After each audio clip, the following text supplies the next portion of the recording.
पूर्वी लद्दाख के Gogra hot spring इलाके में भारत और चीन के बीच तनाव कम करने को लेकर हाल में सहमति बनी थी। अब इस इलाके की नई सैटेलाइट तस्वीरों में साफ दिख रहा है कि चीन की सेना ने पेट्रोल पॉइंट 15 यानी PP-15 से अपने कैंप्स हटा लिए हैं। इंडिया टुडे ने इन सैटेलाइट इमेज की पुष्टि भी की है। अधिकारियों ने बताया कि इस बिंदु पर आम सहमति 16वें दौर की कॉर्प्स कमांडर लेवल मीटिंग में काफी पहले बन गई थी। दोनों पक्षों ने गोगरा हॉट स्प्रिंग क्षेत्र से अपने कैंप उठाने पर रजामंदी की थी और इसी के मद्देनजर योजनाबद्ध तरीके से दोनों देशों ने अपने अपने पड़ाव उठा लिए। सीमा पर शांति के लिए ये बेहद जरूरी है। भारत और चीन की सेनाओं की ओर से दोनों पक्षों के पड़ाव उठाने का काम 12 सितंबर को पूरा होने की पुष्टि की गई है। इस इलाके में चीन की सेना के एक बड़े कैंप में होने की खबर भारत तक नहीं दिखाई थी। 13 सितंबर के बाद की सैटेलाइट इमेजेस में चीनी सेना का कैंप हटाना कंफर्म हो गया था। अन्यथा यहाँ पहले बड़े सैन्य वाहन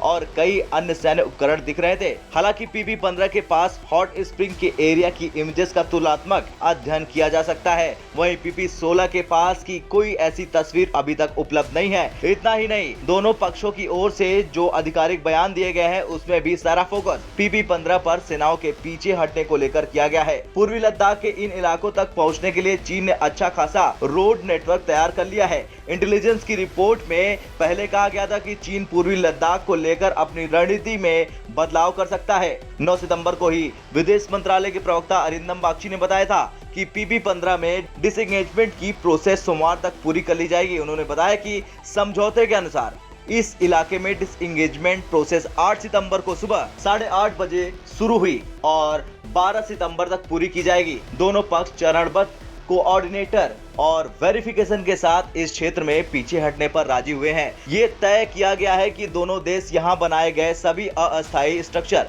यानी बंकर और अन्य संबद्ध बुनियादी ढांचों को ध्वस्त करेंगे और पारस्परिक रूप से इसका वेरिफिकेशन भी किया जाएगा। बता दें कि LAC पर देप्सांग में अभी भी दोनों देशों की सेनाएं तैनात हैं, वो भी आमने सामने हैं। हालांकि यहां गतिरोध 2020 की घटना से पहले से ही है। चीन की सेना देप्सांग और चारडिल नाला इलाकों में भारत के पारस्परिक गश्ती इलाकों तक पहुंच में रुकावट डाल रही है। बता दें कि देप्सांग भारत के सब सेक्टर नॉर्थ के तहत आता है।